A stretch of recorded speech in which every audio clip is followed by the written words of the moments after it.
Hey everybody, how you doing? Well, that's good. You're listening to PHLY Flyers. That's right, PHLY. My name is Bill Matz. I'm your director of fun and games for the evening. With me, as always, the city's #1 Philadelphia Flyers beat reporter, Charlie O'Connor. What's going on today, Chuck? Hey, it's me. I'm back from scenic Allentown. How was it? It was pretty good. You know, there's a reason why there's multiple songs written about that town. You know, I've been up to the Phantoms Arena in that area one time for the AHL All-Star game a couple years ago. Great. It's cool actually arena, nice little downtown spot. Got an excellent burger and a beer like right across the street from the rink. It's not a bad time up there. It's funny, actually. So the arena is gorgeous. I've actually been there not just for like to cover Phantoms games, but also I've been to a couple concerts there. Fun arena, cool vibe, and they were actually like slowly building up the street right across from the arena. It was funny, as I was leaving, I think it was Saturday's game, because Saturday's game ended fairly early.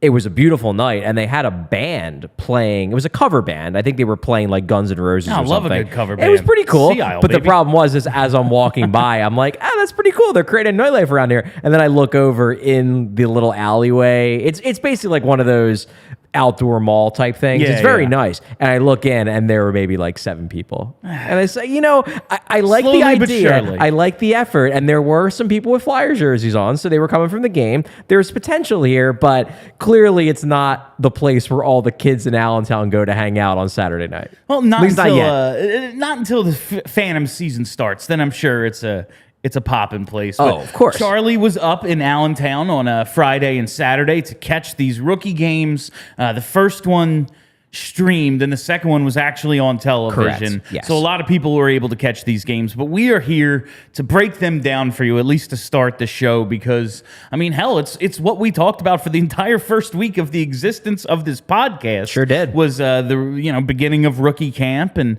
the hope going forward for some of these prospects to make the team. Not exactly the effort I think we were looking for. Flyers lose both games of the rookie series to the Rangers, 4-2 on Friday, 3-1 on Saturday. Season's over. It's 0-82. I mean, the prospects are all busts. Obviously, the big team is going down. Where do we begin? But I guess we just start with Garbage franchise. Yeah, just absolute. Relocate they should the team, probably sell the team. Yeah, like Start over. All these renovations they've done to the Wells Fargo Center. It's like, well, sorry, we're gonna have to implode the place. Guess so. But no, Them's the rules. We're gonna break down some of the performances that we saw in these rookie games. We spent a lot of time last week talking about Tyson Foerster and how we are really looking forward to seeing how he handles this preseason, in your categories of, who's actually fighting for spots on the team. Tyson Foerster was the lone favorite, a dude we think could actually be suiting up for the orange and black in October. Not many people excited about what they saw about Foerster in either Friday or Saturday. Charlie, what did you think of his performance? Yeah, he definitely disappointed. I thought in the beginning, probably the first period of Friday's game, I thought he looked good. I thought he was involved in chances. He was making some plays. He did some nice little puck maneuvers, creating zone entries for himself. He almost scored on a one-timer on the power play, but the goalie made a really good save. And it looked like it was shaping up to be a really good weekend for him. And then he just kind of disappeared, slowly but surely. Now, he was still active along the boards. He looks like a stronger player than he was before, which is good, and it speaks to what Lappy has talked about how hard he worked in the summer. So it wasn't all bad. But when you're a guy who's going to make the team because you're a scorer and you don't score a point against a bunch of rookies and prospects, and some of these guys are 18, 19 years old who they were playing against for the Rangers, it's a bit concerning, especially coming off of last year where you had guys like Noah Cates in the rookie game excelled, Ole Lycksell in the rookie game excelled, like guys who were nearly ready to make that push or fully ready to make that push for a roster spot. They stood out. You were just expecting more from Foerster, and while it doesn't mean that he's not going to make the team, it's concerning that he didn't stand out more. We're always looking for them to check the boxes along the way. Yes. And he could have an outstanding main camp. He could have a great regular season. But for rookie weekend, there's a red X. There's not a green check mark, Exactly. So it's just a little bit of a bummer, especially, I always think of, in spring training.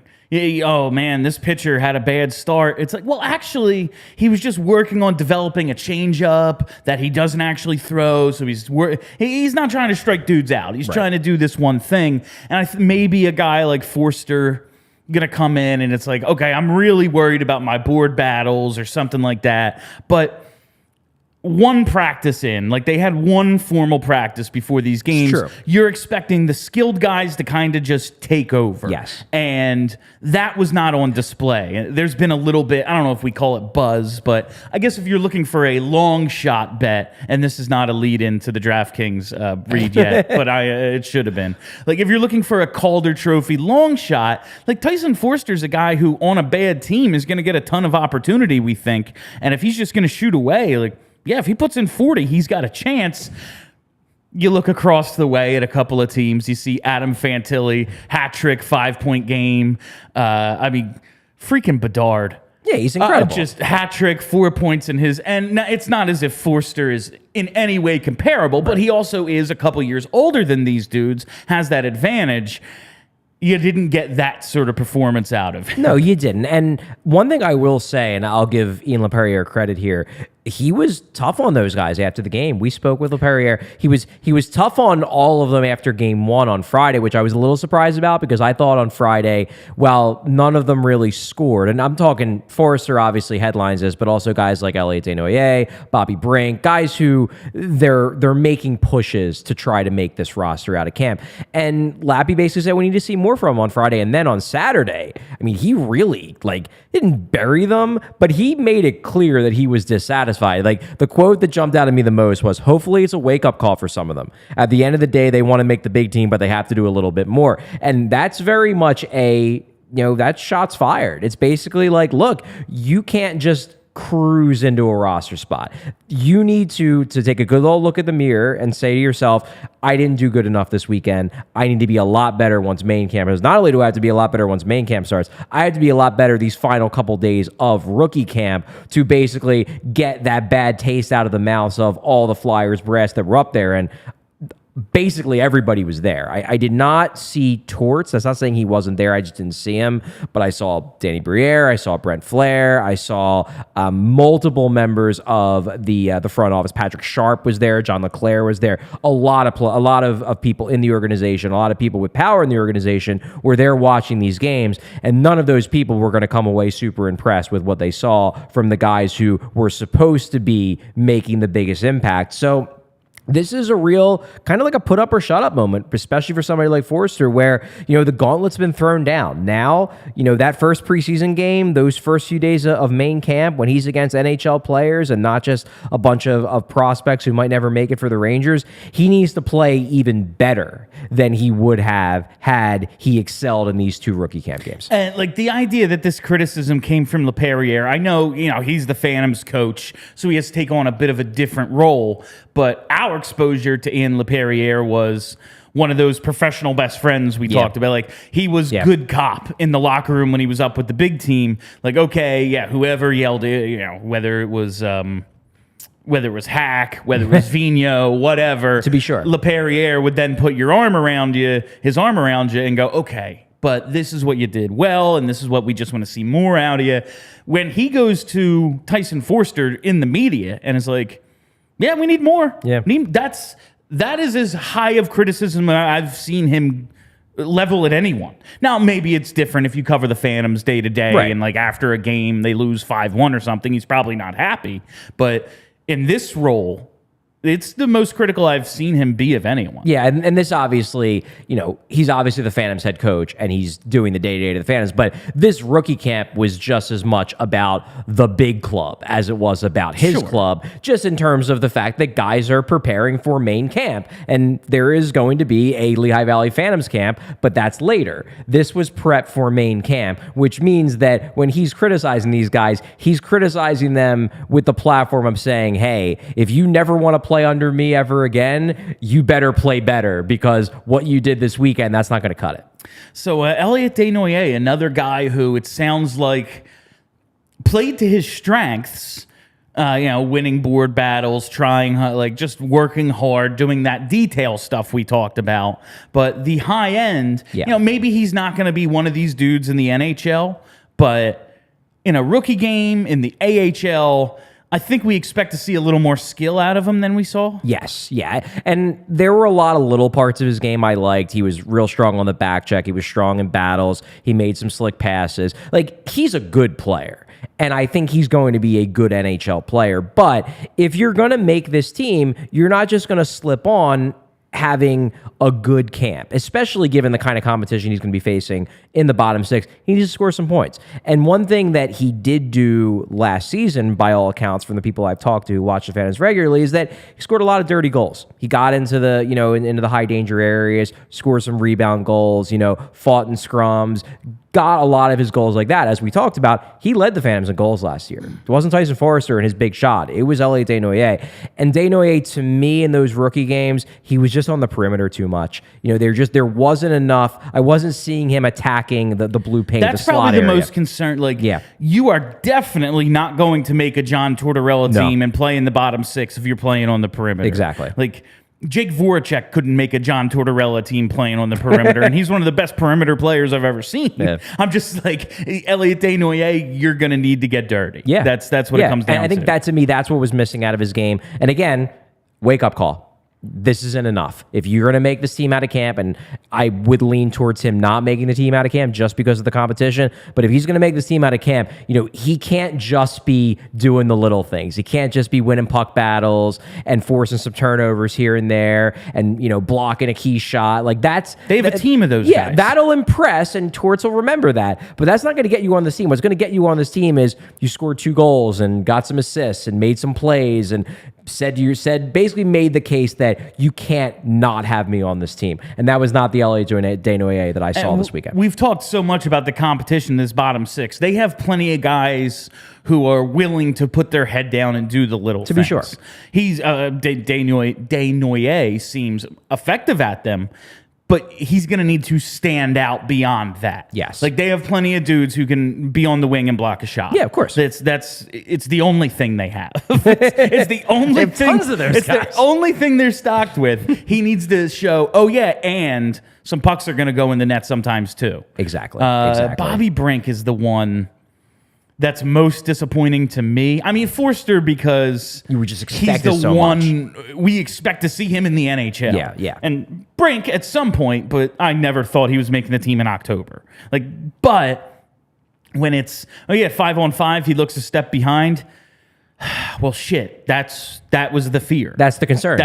We know he's got the hands. We know he can do. He could probably be in that half wall spot on a power play.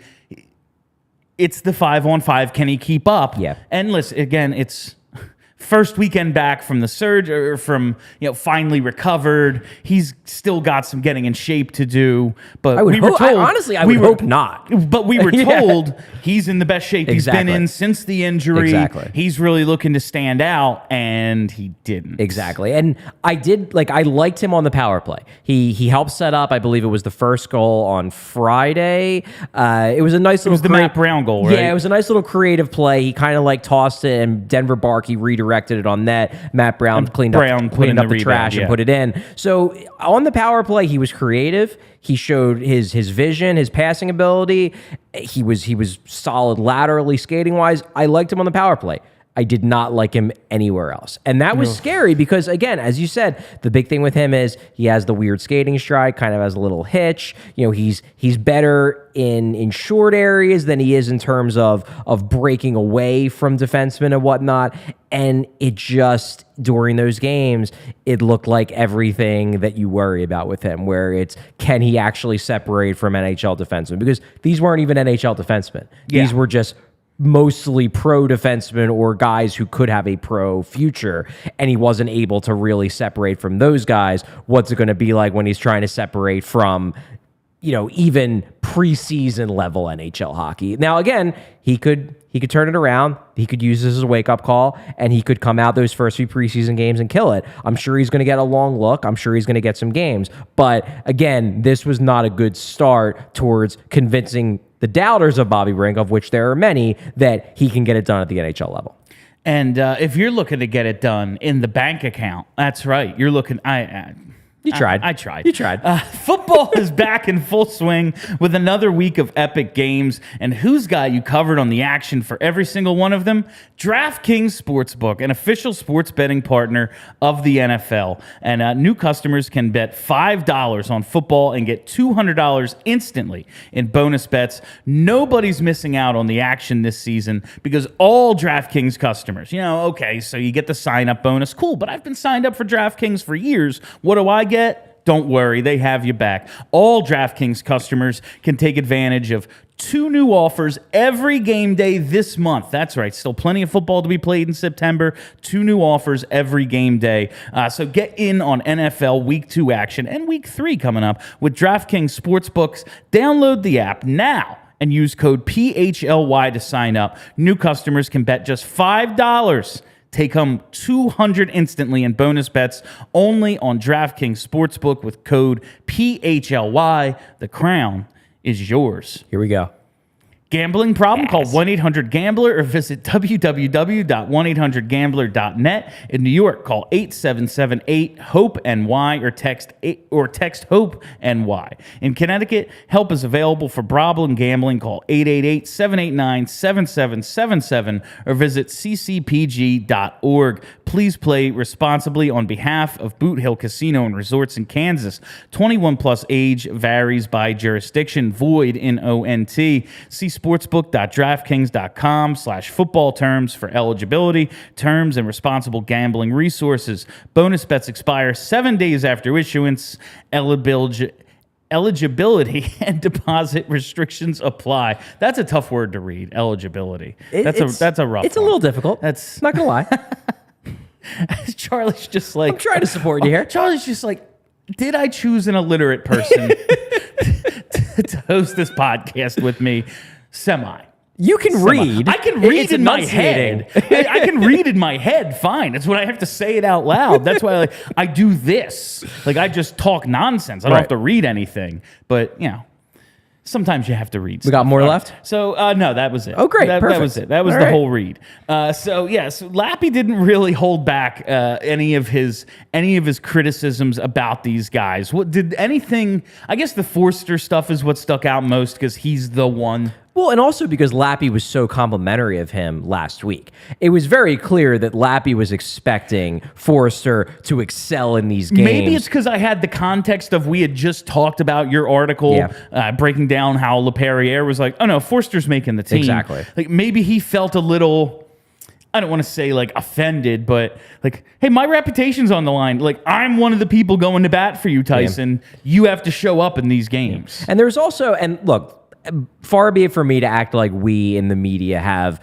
this insane amount of power to influence these players, but you do wonder a little bit if, maybe Foerster got a little comfortable. He had this great summer. He was really good in the NHL for that 8-game stint, played well in the AHL, and now, first few days of camp, he's getting the hype of, my AHL coach said I'm basically a lock to make this team. Maybe he just didn't quite have that same I need to go out there and impress everyone kind of motivation that he would have had that not been the narrative leading into the game. And again, this is what Lappy said. Hopefully this is a wake-up call because now the hype's down low again. Now it's he's still a favorite, but maybe we've overrated him a little bit, and now he's going to have to go out and prove that narrative wrong. I mean, we just talked on Friday, and it wasn't pushing, and it was just, we never hear this about a guy. Oh, yeah, no, he's making, exactly. It was, I asked the question, doesn't he kind of have to make it the way they're talking about him? And maybe he kind of thought that way too, but Lappy saying this is a wake-up call. Hopefully it's a wake-up call. Hopefully it's a wake-up call. Man, again, we got to watch every game. I want to watch Tyson Foerster way more than I want to watch some dude who's just there because they need a body. Yeah. I want to watch Tyson Foerster personally. So do I.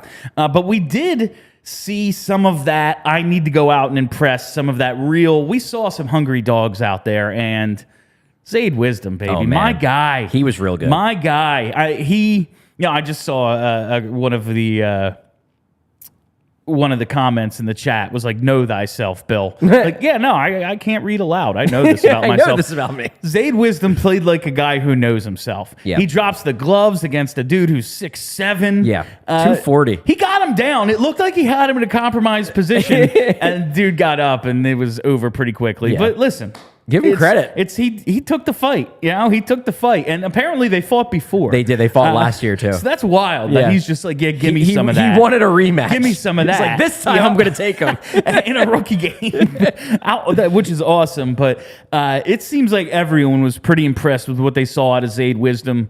Like, this is what he's going to be. You know, those few goals he scored to start in the AHL, where he had like 5 goals in the first 7 games or whatever it was. We were like, hey, bring him up. He's not going to be that. That was just you, Bill. Yeah, all right. It was just me. But like, he's not going to be that probably, you know. But he is going to be this sort of energy guy. We're always going to have. It's the Flyers, man. We're always going to have dudes like this, and it looks like he might be turning the narrative after a rough like season and a half. He was everywhere, and that I think was the best part about it, was that he was noticeable on pretty much every single shift. Every single post-whistle scrum, it seemed like, that happened, he was right in the middle of it. He gets into that fight. But then, at first, it was just that. I think he might be one of those kind of guys, and there are a lot of guys like this, where they get themselves into the game by being chippy and by throwing hits and yapping in scrums and pushing and shoving. And then, once they're fully engaged via that, that's when the offensive creativity comes into play, because he got stronger, in my mind, as the weekend went on. Like, he was always noticeable, but he started making more plays on Saturday. He was maybe the only guy on Saturday that you watch and you're just like, man, he's really, like, offensively at least, like, he's really cooking.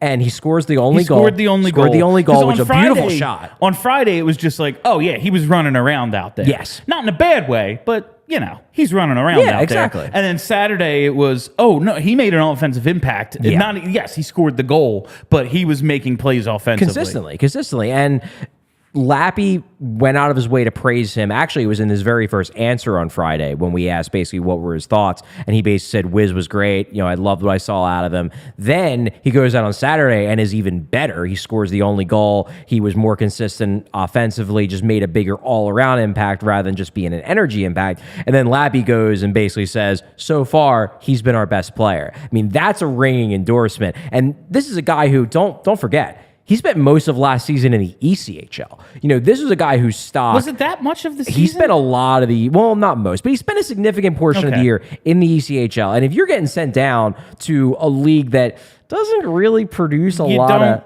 Most guys who play in the ECHL, there's success stories. We talked about Hayden Hodgson, but it's not as if like Hodgson's going to have a 10-year NHL career. Exactly, you know? exactly. Like, those are the types of success stories that come out of that league sometimes.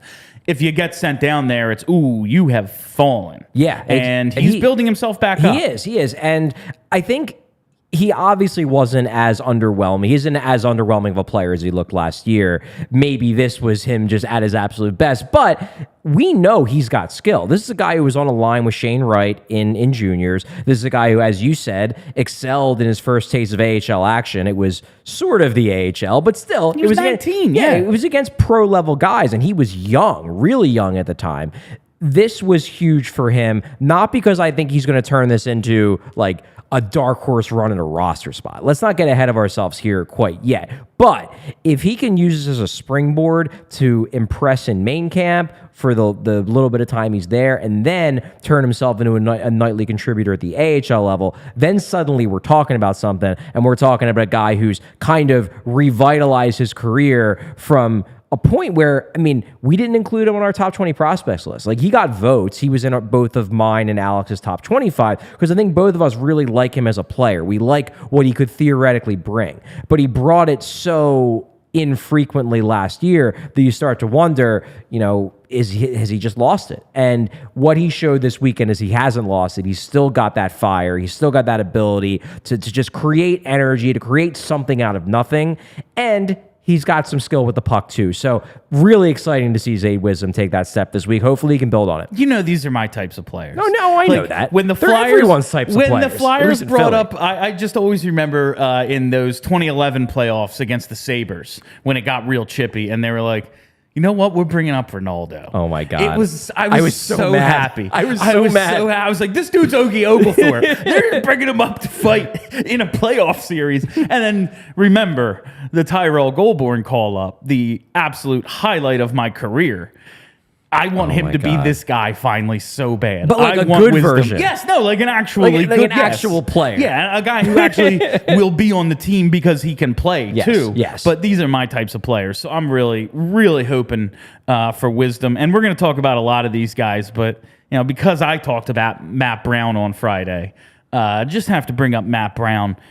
He can skate. He can fly. He scored the goal. Yeah, he scored their first goal in the Friday game on the power play. Put in that nice rebound off the Brink pass. But he can fly. Yeah, he was one of the better skaters all weekend up there. I think Tuamal is the quickest skater, or at least was the quickest skater at rookie camp. Chiernik, quick too. But Brown was right up there with the fast. Gendron can skate as well. Brown was right up there. What I'll say about Brown is that it's kind of like a good thing and a bad thing. The bad thing is that I noticed him losing the puck a fair amount in terms of like he would get stick checked and lose the puck and then a possession would end. But part of the reason why it was so noticeable is because he had the puck maybe more than anyone. Like out of all the Flyers forwards, I feel like Matt Brown held the puck longer than any of all the other ones on the ice, which again doesn't speak that well for guys like Brink and Denoye, where like you want those guys having the puck. Brink should have the puck. Exactly. And when Matt Brown, granted, Matt Brown's 24, so he's got the age thing going for him, but like he had the puck a lot, and that speaks to his ability to put himself in areas to make himself open for passes, to be involved in the build up through the neutral zone, things like that. So he impressed me. Now, we talked with assistant GM Brent Flair today, actually, before the rookie camp sessions at Voorhees, and I asked him about Matt Brown because he said, yeah, he was impressive this weekend. We liked what we saw. Asked him basically, is this a guy who you would potentially consider offering an entry-level contract to? Flair basically threw cold water on it. He said, we'll see how it goes throughout the year. Right now, just with our contracts and whatnot, he'll have to earn a spot in Lehigh, and we'll see how his game develops there, but it's always an option. So what it seems like, I was able to confirm later today that he is on an AHL contract with the Phantoms. They signed him to a PTO at the end of last year, but then they signed him to a 2-year AHL contract at some point during the summer. So that's locked down. He doesn't have to earn himself an AHL contract. He'll be in Lehigh. So if he then plays well with that AHL contract over the course of the year, then we start talking about an ELC. Maybe he can parlay that into an ELC. But it looks like he's at least going to be around. He's going to be playing for Lappy, and we'll see what comes of it. I did not see that you put that in the in our little rundown here that you actually confirmed he's got an AHL contract. I do my job sometimes, Phil. Charlie is an excellent journalist. He's listen. I have a journalism degree, and that's how I know. It's how I know I'm not a journalist because I got educated in it. Amazing. But Charlie is very good at this stuff. So I'm happy for the kid that he actually has an AHL contract too, because liked what I saw out of him.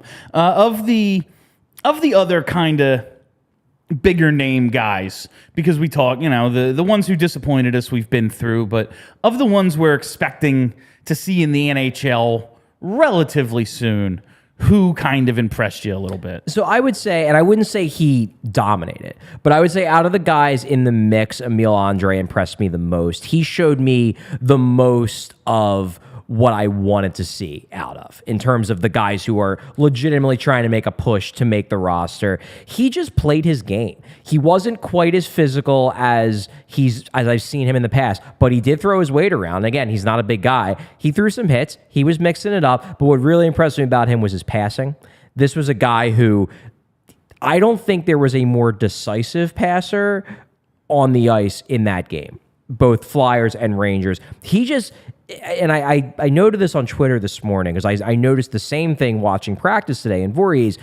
He's the kind of guy where you can tell by the way he moves the puck that even before he gets the puck, he has an idea of what he's going to do with it. And that just allows him, it's not that he gets the puck, surveys the situation, and then makes a play. It's that he's already thinking about what play he's going to make before the puck has even landed on his stick. And that just speaks to his vision and it speaks to his ability to anticipate. I liked his game.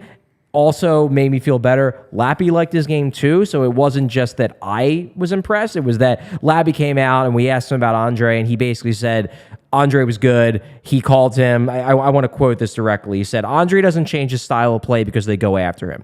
They know he's the best defenseman out there. He's used to it. I was impressed last year, and he's the same player, actually even better right now. So Andrae, out of the guys who were battling for spots, and I guess I'll include Helge Grans and Adam Jennings as well, because they both got the endorsement from Lappy too. Those three guys were the ones who didn't disappoint the brass.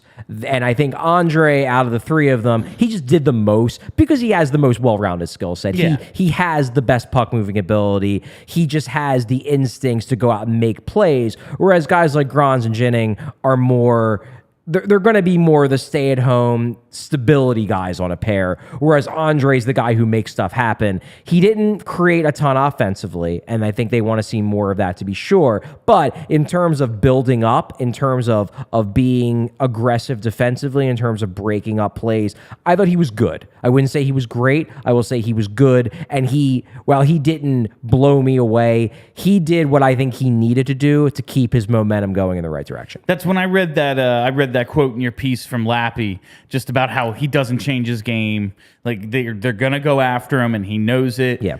I know I made the comparison to Kimmo Timonen last week, and I was like, okay, yes, one of the more underrated players of his generation. To be sure. Hard to compare anyone to Kimmo. That just reminds me a lot of Timonen. Yeah, it does. Where teams were like, yeah, we're gonna have to target him on the forecheck, so let's dump in on his side and go hit him. And like, that sounds like what they do with Andrae, and he knows it's coming, and he knows how to counter it. Well, I'll never forget, and this is just kind of going turn back the clock a little bit. I'll never forget that series they played against Buffalo, and this would have been in 2011. Yeah. And Patrick Coletta spent that entire series like actively trying to injure Kimmo Timonen. Oh, yeah. He was going out of his way to late hit him at every moment, slashing him, giving him cheap shots. And I'll never forget, it was in my mind, it was Braden Coburn's maybe his best moment as a Flyer, because Kimmo Timonen is digging the puck along the boards behind, like in the corner behind his net. And it's pretty clear that Patrick Coletta from like the face-off dot has lined him up, that he's going to go and he's going to board him, and he's probably going to injure Kimmo Timonen. And Coletta's coming in full speed. Braden Coburn is also below the red line on the other side. Braden Coburn sees it, sees what he's doing, comes over, and Coletta is in mid-leap to go kill Kimmo Timonen, and Coburn hits him in midair and blasts him into the glass. And like, I stood up, I was watching that game at my aunt's house. It was Easter Sunday, I believe, and I just start cheering. And of course, Coburn gets penalized because it was objectively interference, but it was like the best penalty you could ever take. He should have. The only thing that would have been better if he pulled the D2 and used the rope. Yep. Yeah. It's like 2 minutes, well worth it.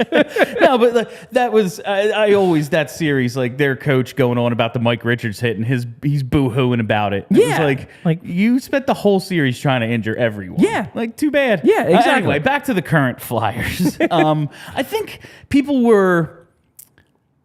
I think the Bonk pick got a lot of criticism because we talked about the type of player he might end up being, and it's like it's not a high ceiling type of guy. Sure. And people were more impressed than they expected to be with Oliver Bonk, especially considering like he's a child. I got the sense that the general consensus from people who watched Friday's game, because he only played Friday, to be clear. Bonk only played Friday. Yes. Andrae only played Saturday because they just had more defensemen, so they kind of split it up.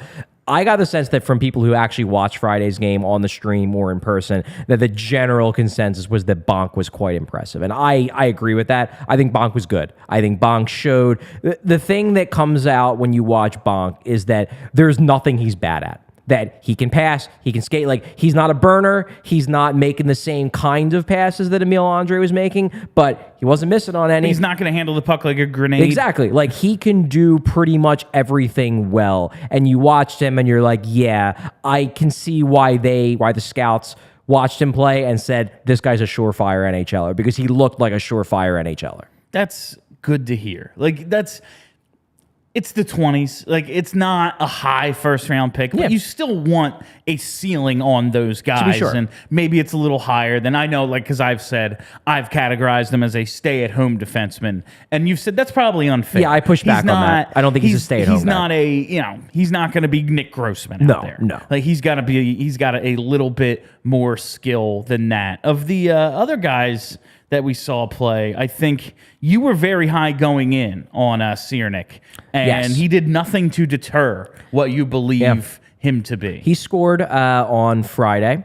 Ciernik was interesting, or Ciernik is the way you're supposed to pronounce his name. Yes. He was interesting because he had some really bad moments, but my thing is that in a rookie game, I don't mind bad moments if the bad moments are coming because you're taking risk. And that's because you're when trying to be creative. When you talked about Matt Brown with the turnovers, I always say, turnovers can be bad, and there are ill-timed ones. You never want to turn the puck over. Also, go to NHL.com and sort by who led the league in turnovers. It's all the best players because they have the puck and they're trying to do hard shit. Exactly. Yeah. And Ciernik was, I don't think there was anybody on the ice for the Flyers, at least. I wasn't paying super close attention to the Rangers, but I don't think there was anybody on the ice for the Flyers that was trying the kind of high difficulty passes, especially with the regularity he was as Ciernik. Like, he had one play, and this wasn't even a pass, but this was just one of those plays where you stood up and took notice. I think it was on Saturday. He was coming through the neutral zone. There was like a line of two guys. It was a forward and a defenseman, so they were actually gapped up pretty well as Ciernik was trying to get into the offensive zone. He banks it off the boards, cuts around the two, outskates them both, and then catches up to the puck around the faceoff dot, and then sets up a guy right in the low slot for a chance. And it was like, shit, this dude can play. It's a play that everyone tries in men's league. And he pulled it off. And he actually, that's the ultimate. Yeah, if I can probably just outskate this guy because he's going backwards. Yeah. Like, this is men's league, but he's doing it in the real game, and it worked out. And if you're looking to have things work out, now that's a horrible one. It's one of those, it was so bad it was good. Where am I going with this? You have to check out Foco, our friends over at Foco, because they have the absolute best officially licensed gear for all sports and fandoms. Listen, it's football and tailgating season. I think, it's not happening right yet. We can't give you any real details, but keep your eyes peeled for a tailgate. And if you're looking for gear to maybe wear to this hypothetical tailgate that we're looking to put on, you got to check out Foco because they have everything you need for game day, whether you're looking for team apparel and accessories or toys and collectibles, novelty items, stuff like we have right behind us. You're always looking to decorate that man cave. Foco has you covered. And they always have our back for Philly sports, and they have yours too. You can get the best gear around by using the link in the description of this show, and for all non-presale items, use code PHLY for 10% off. Check out our friends at Foco. Great for all fans. Someone I am a fan of is Denver Barkey, mostly because of his name. It's a great name. Mostly Fantastic because of his name. hockey name. But it seems like he had a pretty good showing as well. People were pretty excited about what he did. He set up the Zay Wisdom goal on Saturday. He picked up some points, and they only scored 3 goals over the weekend. 2 of them he picked up assists on. Exactly. And Barkey's one of those guys where I think he's quickly becoming one of my favorite prospects. And when I say favorite, I don't mean somebody I think is one of the best prospects in the organization, but just a guy that I enjoy watching play. I was really disappointed that he really wasn't able to participate in the on-ice stuff for development camp because I was really looking forward to seeing him in person after the draft. He lived up to my expectations. I thought he was really good. His very first shift on Friday, he goes and tries to lay a hit on someone who was probably like 6'2", 6'3". He's 5'9". He immediately fell on his ass. It was funny, but I respected the effort. He tried. He tried. And that's the thing. And Probably I think slowed him up a little. Even Brent Flair noted that today because we asked him about Barkey, and he said, you watch him, and number one, he's fun. But number two, you think to yourself, like, man, when he gains like 15, 20 pounds, he's going to be something. I looked up his number, and maybe he's put on a little bit of this. It was just on, I think, Hockey DB. I looked it up. 155? Yeah. He's small. And so, that's what I weighed in the 4th grade. Also, and I wasn't the only one who made this comment because I think Lappy made the comment, then Brent Flair made the comment. When we interviewed Denver Barkey, like, look, all of these guys look young, and we're getting older, unfortunately. But He looks like he's 14. I was at Dunkin' Donuts today. He and I was truly like, looks like he's 14. Like, he still very much has the baby face. And he's also just not a big dude. Like, compare that to, like, Mateo Mann, who, like, he looks like a man. He's got, like, a full-on, like, stubble. And he looks like he could pass for 24. Denver Barkey could pass for 15. It would be very easy. But Denver Barkey did not play like he was 15. He played, like, in my mind, one of the more consistently impactful players on the team. And one thing that actually... this was a low-key thing that impressed me about it. He did it at center. Like, I have a suspicion that given his size, he will ultimately, if he makes the NHL, he'll be a wing. But the fact that he was as impactful as he was against, not NHLers, but definitely against guys who have designs on being there soon, and he was that impactful despite playing center and not the wing position I imagine he'll ultimately be if he makes the NHL, that impressed me too. I really liked what I saw from Denver Barkey. So we talked about Andrae, and he's got, I think, he's probably the closest to the NHL right now. Well, Jennings did play a game last year. Yeah, he got him. Andrae is the one people are really looking to see make an impact. He's just a more fun player. Yeah, he's the one that they're looking to see actually make an impact, potentially be an impact player in the NHL. But it seems like there's kind of a competition between Grans and Jennings, and everything I've seen, people are more impressed, but it looks like Lappy praised them both. Yeah, Lappy liked both their games. I did get the sense that the online contingent especially was much more impressed by Grans than Jennings. I think it's just because Grans, he can do more things. And he's more polished at this point. He's more polished in some ways. Grans could definitely make more things happen with the puck, and Grans is probably a better skater, probably. Like, just thinking back, I would put him on another level. He can just do more things than Jennings. Jennings is significantly more physical. Like, Grans, you can tell, you can see why some coaches can get frustrated with him because he looks like he should be more physical than he actually is, whereas Jennings doesn't miss a chance to lay a hit or try to, outmuscle someone in the corner, whereas Grans is the guy where, the guy who's 6 foot 180 is like kind of pushing him off the puck, and you're like, dude, you're bigger and stronger than him. What are you doing? But Grans made more plays. He did more things. I get the sense that... So he's Coburn. He's Coburn. A little Coburn. I'll say that... Jennings, I think, enters camp a leg up over Grans in really? They know him. Like, Jennings was good in the AHL last year, at least according to the organization's opinion. They really liked what they saw. He got the game in the NHL. They just know him more. Grans, I think, was fine. I think he didn't hurt himself. But I do think that if it comes down to one of those two guys making the team, and I don't necessarily think that's what it's going to be, but if it does, Jennings the guy who has more backers in the organization, whereas Grans was more of a, we got to take something to even out this trade. Like, they gave us a list of 5 prospects, talk to the scouts, who do they like the most? Yeah, that Grans guy, he's got something, get him. But it wasn't like they made the Ivan Provorov deal because they targeted LJ Grans. Yes, exactly. He was not the reason they made the trade. Exactly. Absolutely. We've been talking about this game, and talking about games is fun.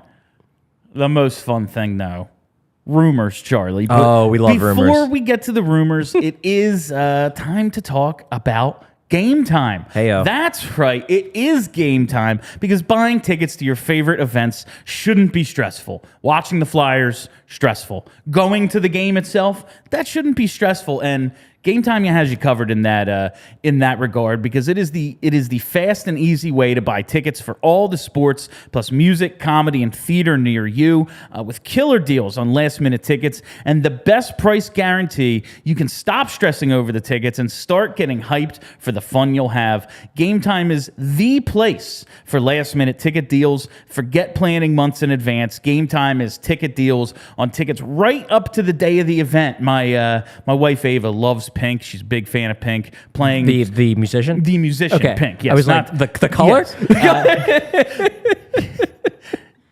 The musician, the artist, just Pink, making sure. And she is playing a concert tomorrow in Philly. I think it's the Citizens Bank Park, and she's been pretty supportive of this new venture I'm on, and I think I might surprise her with some tickets. I was checking them out on the Game Time app today.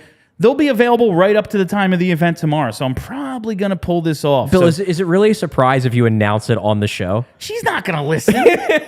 So how supportive has she really been, Bill? She didn't tell me I can't join, so it's pretty nice. But she'll listen back eventually. She doesn't want to hear about hockey. I start talking about the shit. She's like, Talk to Charlie about this. Like, don't you have someone else? I'm here for you, Bill. I'm here for you. Like, one of the redheads in my life will listen about this, and it isn't my wife. But so I might have to surprise her with some tickets to go see Pink, and I'm going to use GameTime to do it. And I don't have to plan months in advance to do it, and you don't have to either. You can get exclusive flash deals on tickets, not just for concerts, but football, basketball, baseball, comedy, theater, all of that. And the GameTime guarantee means you'll always get the best price. If you find tickets in the same section and row for less, you will get credited 110% of the difference. You're going to make money on this. That's how confident they are that GameTime is the only place. So snag tickets without the stress with GameTime. Download the GameTime app, create an account, and use code PHLY for $20 off your first purchase.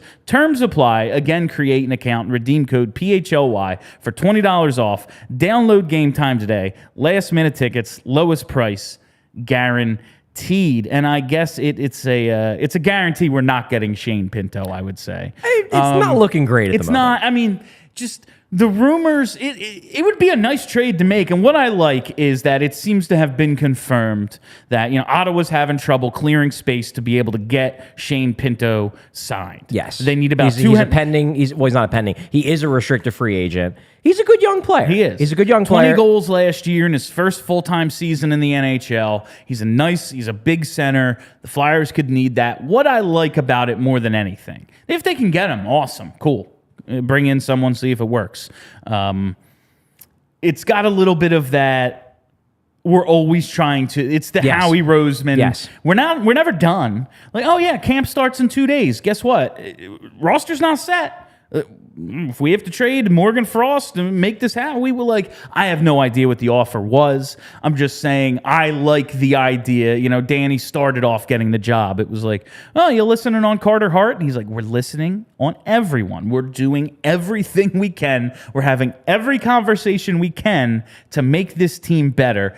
And that's what I'm seeing here, and I like it. Yeah, and just to give some background for people who aren't aware of this, so Shane Pinto is a young center for Ottawa. His entry-level contract expired. Last year was his first really full season in the NHL. He had like a 5-game, he had a 12-game stint. Last year he played 80 games. Exactly, 82 games, 20 goals, 15 assists, 35 points in 82 games. So a solid season for him. He is yet to be signed. Obviously, training camp is getting started. And really, all this rumor stuff got kicked off on Friday on the 32 Thoughts podcast with Elliot Friedman and Jeff Marek. Friedman basically said on that podcast when they were talking about negotiations that the Senators are listening. He does not think the Senators want to trade Shane Pinto, but they're listening. And to quote Elliot, he said, teams I kind of wonder about in all this, I kind of wonder about Boston, which makes sense. They don't have any centers. Bergeron and Krejci are gone. And then he also added, I also wonder about someone like Philly, which then started, I think Anthony Sanfilippo reported a few days later that he had heard that the Flyers are in. I think Anthony DeMarco reported the same today. But this is all stemming from that Friedman report on Friday on 32 Thoughts. With regards to this, I mean, to me, this rumor, it does, and you mentioned his name. I'm not saying that Morgan Frost was the player offered. What I am saying is that it would make sense if he was, because if you trade for Shane Pinto, suddenly where does Morgan Frost fit? And you could see why the Flyers, you could see the case they could make to Ottawa and say, hey, Morgan Frost is already signed. He signed probably the deal that you want to sign Pinto to, that maybe he's asking for more. He's a little bit older. So if you're trying to win now, maybe he fits your timeline better than Pinto does, who might go through some growing pains. He knows Giroux. Yeah, whereas we've already went through the growing pains with Morgan Frost, but Pinto might be the higher upside guy because he's a couple of years younger, might fit the Flyers' timeline a little bit better than Frost might. So to me, that's where this rumor, like that's the interesting part about this rumor for And me. the Flyers have the cap space to bring someone back. Exactly. They could take because on... they have to do a salary dump. Exactly. They could take on a salary dump to After allow they this to work. LTIR Ellis. They can't do it until then. Yeah. But to me, this is more of a... If the Flyers were involved in this conversation, and enough people have reported this for me to believe that, yeah, they at least were involved, at least to the point made a call. of kicking the tires, this is... Who would you rather have, Shane Pinto or Morgan Frost? That's the question here. And to me, while Frost, I think it's one of those things where it depends, again, on whether you believe the second half version of Morgan Frost is the real Morgan Frost, because Pinto is younger, Pinto is bigger. Pinto, looking at the advanced stats, I had Pinto by expected goal impact, was in the 49th percentile last year. By Corsi impact, this is among NHL forwards. And by Corsi impact, he was in the 70th percentile, whereas Frost was 37th percentile by XG, 24th percentile by Corsi. So a better play driver, around the same in terms of maybe goal scoring. Frost is probably a better playmaker, but he's 2 years older. So if that was the thinking of like, hey, maybe we can get a bigger,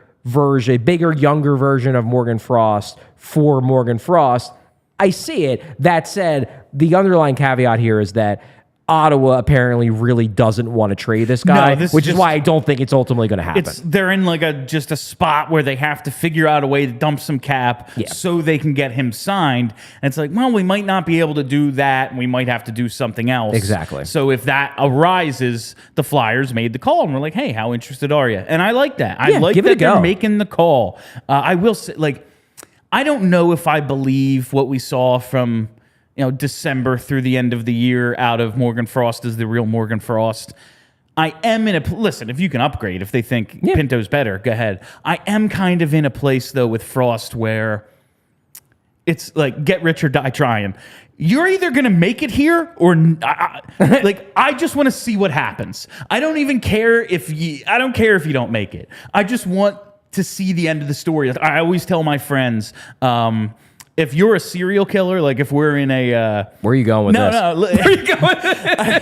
If you're a serial killer, like if a horror movie situation unfolds, I'm not saying spare me, but leave me to the end because I want to see, like I want to be in the grand reveal. Okay. Like I want to see the end of the story. Like I just want to see the end of the story with Morgan Frost. I want it to happen here, whether he makes it or not. So like I'm not super high. Again, if you can upgrade. Yeah. But I just want to know. Yeah, like, I feel I have too much invested to not find out now. It's fair. And to be fair... You like how I got here? I do. And I think one of the fears with Frost, and I think this is a justifiable fear, especially with the way this organization has done business for decades, is that, well, what if you trade Frost and then he's the next Justin Williams? Now, totally different types of players, but same idea where you trade him, he flourishes elsewhere, and then you're kicking yourself. The difference in a theoretical trade like this is that this isn't you trading Justin Williams for a win now veteran. This is you trading Morgan Frost for a younger Morgan Frost. And maybe you're wrong. Maybe Morgan Frost ultimately is better, and that's the way their respective careers play out. But maybe you're betting on this guy being the better version, or at least a better fitting version in your future lineup with your future timeline. Ultimately, I don't think it happens. I think Frost sticks around at the very least for this season. I think Pinto will ultimately re-sign in Ottawa. But as you said, it's good to hear that Laperriere is kicking the tires and looking to upgrade wherever possible, even if, and this is the big thing, like, let's not get carried away on Shane Pinto. He's a nice player. Maybe in an ideal scenario, he's a good second-line center, and I think that might be stretching it a bit. He's more, to me, a middle six guy.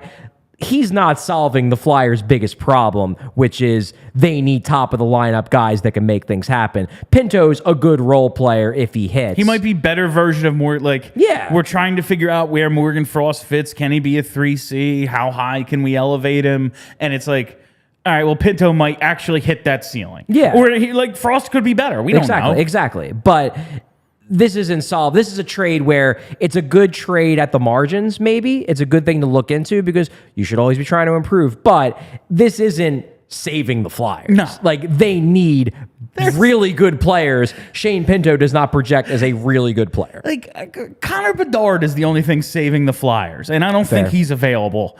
Everyone talked about that sharp angle goal. That first one, with that wrist shot that went opposite corner. Like, that's impossible to do. Yeah, he's going to be He's stud. ridiculous. It Anyway, just sucks so much he's in Chicago. so once we actually get like in the flow of this show and like have our format, like, and that's really going to happen once the games start and everything. But I really want to do Monday mailbag episodes, if for no other reason than I want to sing just another mailbag Monday. Oh my God. That's really the reason I want to do Really, it more Bill? than anything. Really? Yeah, it is. Geez. But we do have, I didn't actually ask for any mailbag questions today because I knew we had a bunch of stuff to get into with the rookie games. Right. But we did get one question from Jared, that's at JBPHI, and he wonders, have Torts and maybe more importantly Briere talked about which side they want York to play? It seems clear the Flyers' D depth chart now mirrors their offensive depth chart pre-draft and that they're missing the guy. Right. If they draft a left-handed defenseman with the guy potential, then what? And this kind of... I don't know. I think the lefty-righty thing, because they had no right-handed defenseman for a few years there, they've gone overboard. Like, we have to have a left and a right. And it's, you know how many left-handed defensemen grew up playing the right side? Because there's a ton of them. Like, if you want to play, someone's going to have to play the right. Yeah. I don't think you let this sort of, like, determine what you do go. Like, well, we don't have a right, so we need... No. Like, No, if you a can't. left-handed defenseman is out there, like, you figure it out later.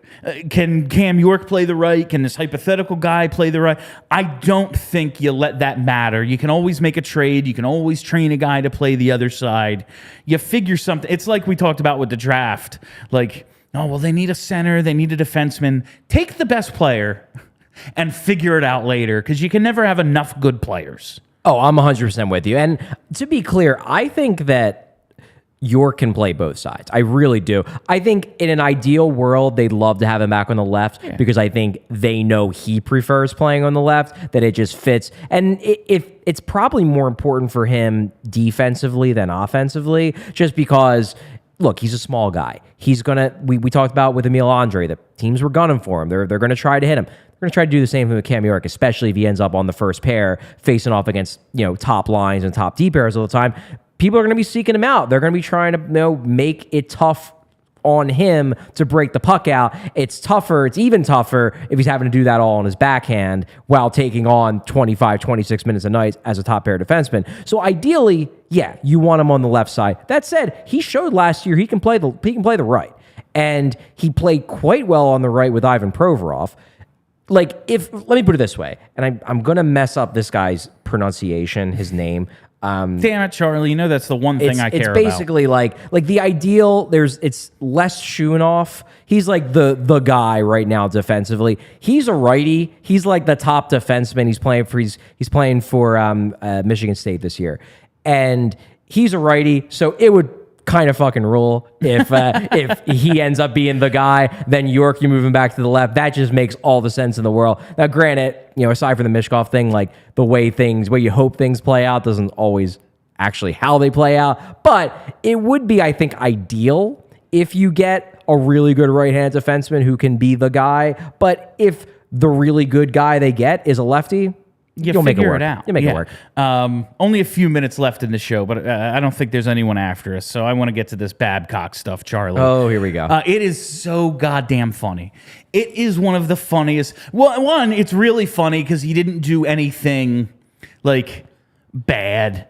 Like, he's not Bill Peters, or he's you can't do what he did, and it seems like resigning was the good call here.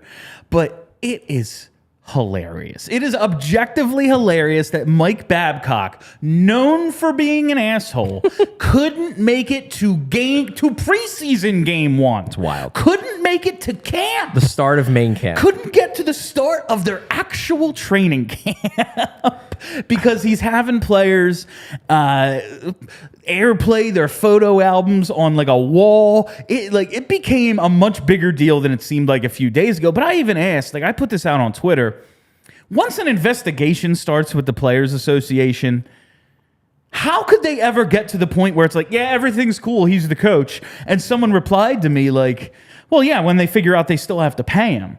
The wording here that Babcock resigns tells me he ain't getting paid. I mean, I have no idea, but it's typically exactly. when you get fired or relieved of your duties, you still get paid. When you resign, that means you left of your own volition.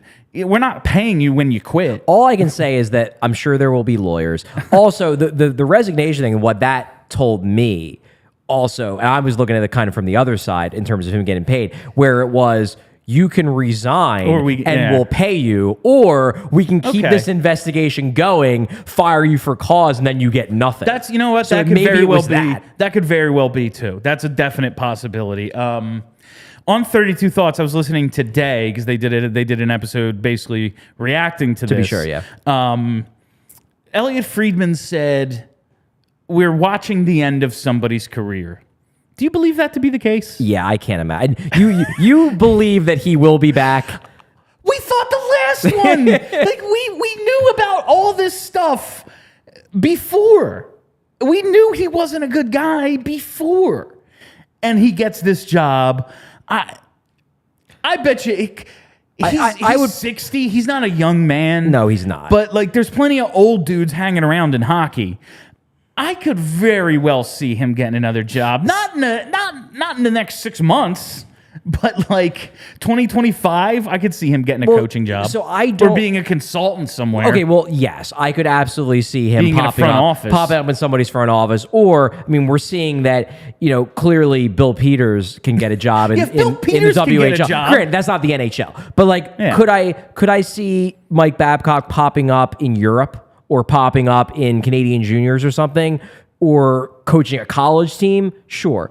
I do not think he will ever coach an NHL team again. Thing, I can't. I mean, it would be wild because, if he's this bad with players, then you have him coach college kids. But you know what? There's a lot of people still in the game who really do think that, fuck these kids, they should be punished. You know what I mean? No. And there's enough people in positions of power that someone will think that, you know what these kids need? They need Mike Babcock to show them what's what. I just thought it was funny, Johnny Gaudreau and Boone Jenner first came out. He was like, no, this was nothing bad. And Johnny Gaudreau kind of supported Babcock. And it's funny because Johnny played for Bill Peters, in Calgary. So he's like, oh, he's nowhere near as bad as that guy. That's how I read it. Right. But it's the young kids. If he were to work in hockey again, I would just guess NHL because how could you have him around a junior team or those are the ones who have the problem with them. It seems like the vets are, at least at this stage, the vets are used to these types of dudes. Yeah. They're like, yeah, he's a coach. They're all dicks. Exactly. But all right, I just had to react to this story because it's the funniest guy. And the Flyers do open up in Columbus. That's true. Not against Mike Babcock. Apparently not. It's the funniest story in hockey and the biggest story in hockey, so we did have to touch on it. But that is all the time we have for you on today's episode of PHLY Flyers. Thank you all for listening. Thank you for hanging out. If you haven't already, hit that subscribe button. Search PHLY wherever there are podcasts, and boom,